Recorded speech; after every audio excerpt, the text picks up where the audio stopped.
ప్రణయ్ హత్య కేసు తరహాలోనే సూర్యాపేటలో జనవరిలో పరువు హత్యకు గురైన కృష్ణ హత్య కేసు నిందితులు కూడా శిక్షించాలని కోరారు కృష్ణ భార్య భార్గవి. ప్రణయ్ హత్య కేసులో తీర్పు రావడానికి 6 ఏళ్లు పట్టిందని, ఇలాంటి కేసుల విచారణకు ప్రభుత్వం ఫాస్ట్ ట్రాక్ కోర్టులు ఏర్పాటు చేసి నిందితులకు తొందరగా శిక్ష పడేలా చూడాలన్నారు. బాధితుల కుటుంబాలకు రక్షణ కల్పించాలని కోరారు.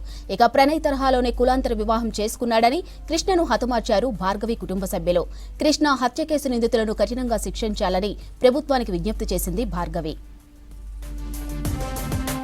రీసెంట్ గా జరిగిన కులాంతర హత్య మాలబంటి వాళ్ళ వైఫ్ ని నేను నాకు మార్నింగ్ తెలిసిన విషయం ఏంటంటే ప్రణయ్ అమృత దాంట్లో A2 పర్సన్ కి ఉరిశిక్ష వేశారు, ఇంకా మిగతా వాళ్ళకి లైఫ్ టైం వేశారు.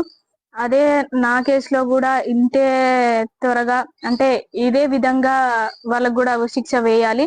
కాకపోతే వాళ్ళకి ఒక 7-6 ఇయర్స్ వరకు ఇలా టైం ఇచ్చారు.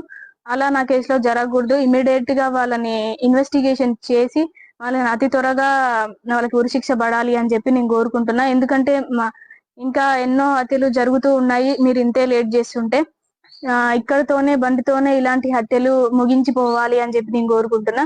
అదే మీరు అమృత ప్రణయ్ కేసులో ముందే ఇలాంటి డిసిజన్ తీసుకుంటే ఈ రోజు మాలబంటి అనే వ్యక్తి చనిపోకుండా ఉంటాడేమో అని చెప్పి నాకు ఒక ఆలోచన వచ్చింది.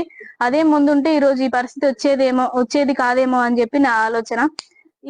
అంటే దీన్ని కూడా ఇదే విధంగా తొందరగా చేయాలని చెప్పి కోరుకుంటున్నా. ఎక్కువ సంవత్సరాలు దీన్ని చేయకూడదు. ఇమీడియట్ గా వాళ్ళకి ఫాస్ట్ ట్రాక్ కోర్టు ఏర్పాటు చేసి వాళ్ళకి శిక్ష పడేలా చేయాలని చెప్పి నేను